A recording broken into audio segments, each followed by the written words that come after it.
So why do we care about externalities like this? And also, what can we do about them? We're saying that this is going to lead to inefficient outcomes, but society doesn't get to like just choose how to fix that. So what can we do? So one place you can go with this is say there's a justification for regulating that market. If we think that that market is going to lead to an inefficient use of resources, that can be a justification for doing something that's going to push towards that. Externalities are a good example of this. And this is a good way of the way that economists think about regulation of markets, right? It's asking first the question, is this market doing what it's supposed to do? And if not, can we design some sort of regulation that specifically will push it toward what it's supposed to do? And what would the what incentives need to change for that to happen? Right? How can we get not just observe that we want to be here at the efficient quantity and say, hey, this is wrong. Shutting it down wouldn't be any better. We can't just like ban this because it's inefficient, because then we'd be over here. Then that loss would be even bigger. Right? The question is, how can we get to this? Right? We want that. But how do we do it? And so when we're talking about externalities, a big one that comes into play is something called Pigouvian taxes. We're going to talk about taxes a little bit. Pigouvian taxes, named after, his first name is Jean Pigou. The idea here is that you tax a good, and when you do this, that tax becomes part of the private cost. Okay? Which means if the tax is large enough, then private individuals will act as though their costs really are all of society's costs. And if my costs are society's costs, then I'm going to act in the same way that society wants me to act. Right? Think about the tire burning example that I had. Right? Burn a tire, it costs me $5, causes $1 of damage. If you then charge me as the government, you charge me an extra $1 every time I burn a tire, now my private costs are $6. The marginal social costs are also $6. So I'm going to act as though that tire is actually as costly to burn as it actually is, which means that when I make my decision purely based on my own individual incentives, it will lead me to the same place as if society could choose as a whole. That's the idea here. So if the tax is of the right size, then you can get to the efficient quantity by simply doing what's called internalizing the externality. Right? The external cost is currently external to me. That $1 damage is going to somebody else, not to me. If you charge me that $1, then that cost becomes part of my cost. I've internalized that cost. And now the externality is internalized. I'm going to act in the efficient way, socially efficient way. That's what Pigouvian taxes are. Pigouvian subsidies are a similar idea. If you are underproducing a good that has positive externalities, then you can pay me, right? Improve my benefits from the good by paying me that external benefit, and then I will choose accordingly. I'm planting a tree in my front yard, brings me $100 of value, brings everybody else $5. If you pay me $5 to plant that tree, well then suddenly I'm going to be choosing as though the tree brings me $105 of value, which is the amount that it brings to everybody. So I'm going to choose the efficient amount to put in my yard. So Pigouvian taxes and subsidies are ways of bringing those additional costs or benefits and incorporating them into the private costs or benefits, which means that individual people will then make the efficient choice on their own, just like they used to do when we didn't have externalities. Right? We turn those external benefits into internal benefits, which makes sense, right? We are making the people who are making the decision actually pay for the consequences of their decision, right? It's like if your professor had to buy your textbooks.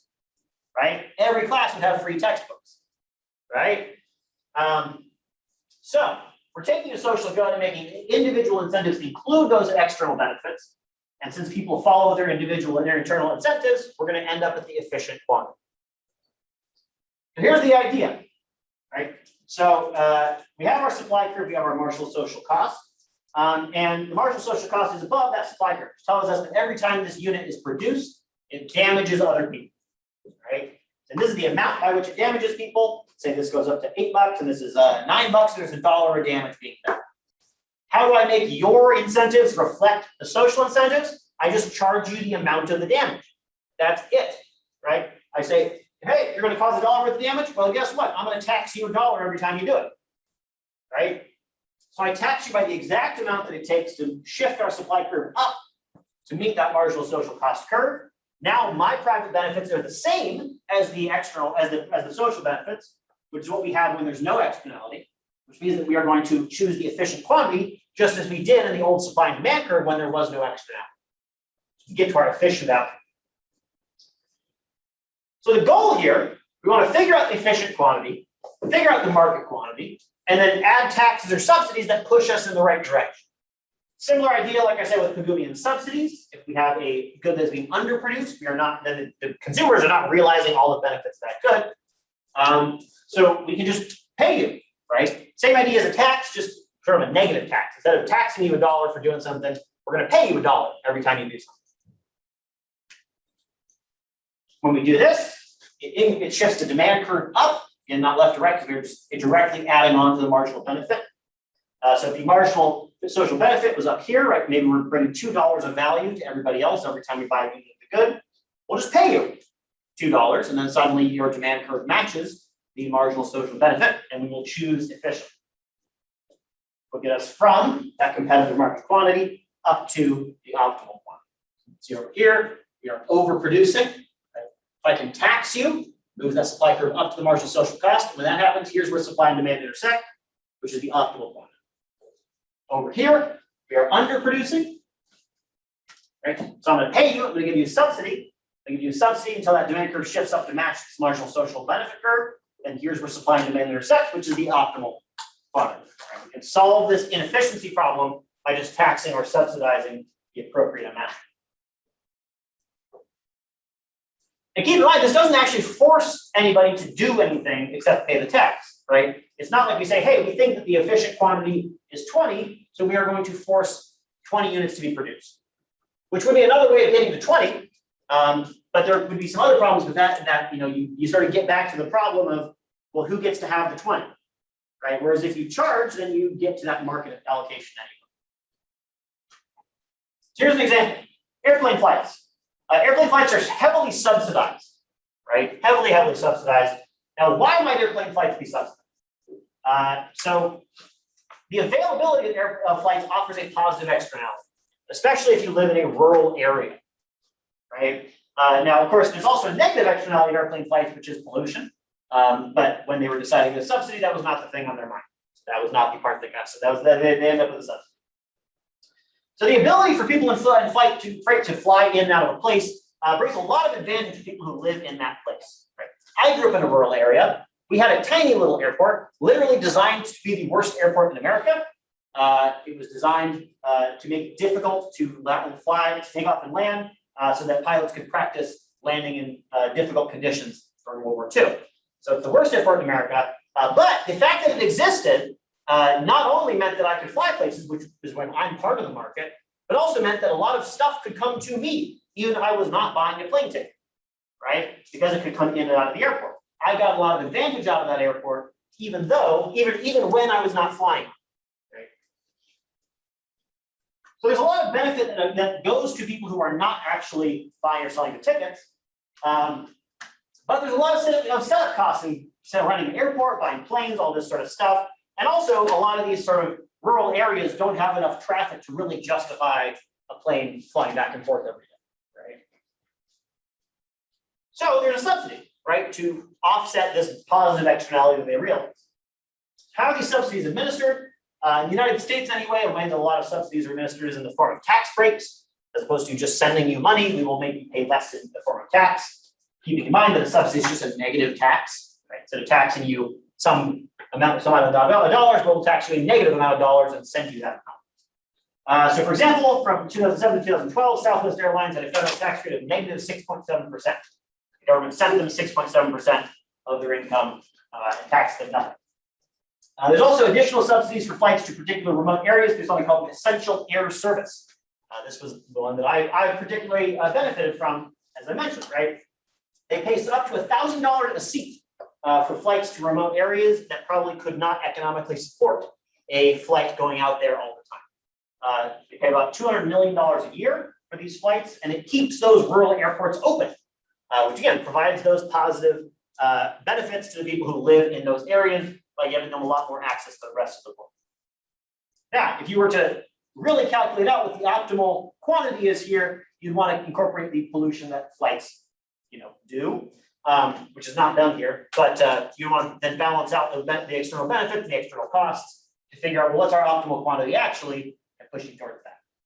Which does sort of hint towards the difficulty of doing this, which is that if you want to get to your optimal quantity by taxing or subsidizing, you have to both know what the optimal quantity is, which requires you to figure out what the marginal social cost and marginal social benefit are, which is tough, and also how much of a tax it's going to take to get there. So there are some difficult questions to answer, as there would be with any sort of policy question. So does the subsidy for airplane flights increase the quantity? Yes, absolutely. A lot of rural airports, or at least flights to rural airports, were completely shut down. They're completely non-economically viable just on the basis of plane ticket sales. And not only have they prevented, airport shutdowns in rural areas, but also airline shutdowns. A lot of airlines would have shut down by this point, if not for subsidies from the government. The EAS, in particular, which remember is the essential air service for those rural areas, keeps over a number of airports which would otherwise close because they're not profitable enough subsidy. Right? The quantity would be a lot lower, and so we would, at least by this calculation, be underproducing. Another example, antibiotics. Antibiotics are a fantastic invention to save a lot of lives. Our lives today would be extremely different if we did not have them. However, they have a powerful negative externality, which is that every time you use an antibiotic, the bacteria evolves just a little bit to be more resist that particular antibiotic. Which means that some of the costs of using the antibiotic is borne by people who are in the future going to be sick, right? And so, if I take an antibiotic now, it makes it slightly less effective for the next person who's going to take it. So somebody who has the same sickness that I have in the future is going to be paying part of the cost of my antibiotic. So what are the private and external benefits? Well, the private cost is the cost of the drug, whatever I have to pay either directly or in the form of insurance premiums. What's the private benefit? Well, I get to kill those private bacteria that I have and cure me of my illness. It's pretty great when you have a disease that you're like, oh yeah, antibiotics just does this one. And you're like, yeah, that's great. That's why you also don't want to take antibiotics if they're not something that cures. You don't take them for the common cold, for example, that just gives you the negative benefits. Social cost, however, what are the external benefits? Well, there's fewer effective drugs in the future. What are those social benefits? Well, it's easy to prescribe an antibiotic for something, so maybe it saves the doctor's time to do other things and maybe help other people. So we have private and external costs and benefits too. So because of this, if we look at these four things, we might consider this one to be pretty big, right? Because we're talking about the private benefit being curing one person maybe of one disease versus curing many, many people in the future using the same drug when it is most needed, right? If we use this to treat my, I don't know, whatever cold adjacent thing can be cured by antibiotics, then it might make it less effective when it could cure somebody's, gangrene in 50 years, right? And that would probably be a negative thing. Because of this, there's been a lot of discussion in the medical community about a Pigouvian tax for antibiotics. One reason they are prescribed so much is because they are easy and cheap. This is also why you see them in a lot of places where they don't really need to be, like kitty litter and hand soap. If you see antibacterial hand soap that actually has antibiotics in it, that's probably not doing a whole lot extra for your hands, but it is making antibiotics less effective in the future. Or like kitty litter. You see it there sometimes too. You see a little bit less of this over time. There have been a number of regulations that have said, hey, you can't put antibiotics on all this stuff. But slowly. Anyway, one reason they're prescribed so much is because they're easy and cheap. A lot of people will go to the doctor and say, hey, I have a cold, give me an antibiotic to cure it. And that doesn't actually work, but sometimes the doctor will say, oh, fine, go for it. But if this was taxed, it would help limit the incentive to prescribe it, right? By saying, hey, yeah, sure, you can have this antibiotic, but it's going to make somebody sicker 50 years in the future, so you're going to pay for that now. Then it would make it a lot less of an incentive to go for the antibiotic. Some research suggests that the tax of something like 59% of the price of antibiotics, nearly doubling the price, would internalize the externality, which would be really, really good, because if antibiotics just sort of stopped working, a lot of things would get a lot worse. So this is looking at, now I'm going to graph this out, and this one's going to look a little bit different than the last one, and I'll tell you why. Because notice the marginal social cost isn't just the supply curve shifted up, it's steeper too. Any guesses as to why I might have drawn it steeper? And this is not something I've told you about before. So you get a guess totally valid here. Yep. Like you said, it's in the future. Good guess. Good guess. That's not what's going on, but that is a good guess. So what's going on here is that, remember, the difference between how much I add on to the supply curve to get to the marginal social cost is how much damage is being done, right? So if I go to this point right here, I say how much damage is being done, well, it's how much I have to go up to get to this point, right? So this sloping up more steeply is, what that's saying is that the damage increases more quickly as the quantity goes up, right? If one person a year uses an antibiotic, that's not going to make anything stop working, right? If 10 people use it a year, maybe a little bit. If 1,000 people use it a year, then suddenly, the chances that it's going to evolve away is going to be bad. So the more heavily they're used, the external damage ramps up faster than the private cost, right? So that's why it's sloped up more steeply. So we can ask ourselves, well, how much do we need to tax? Well, we would look for the optimal quantity. Here's marginal social cost. Here's marginal social benefit. There's where they intersect, which means that that's where I want supply and demand to intersect. So I'm going to take supply, add a tax until they intersect right at the point that I want, and we have retrieved our optimal quantity.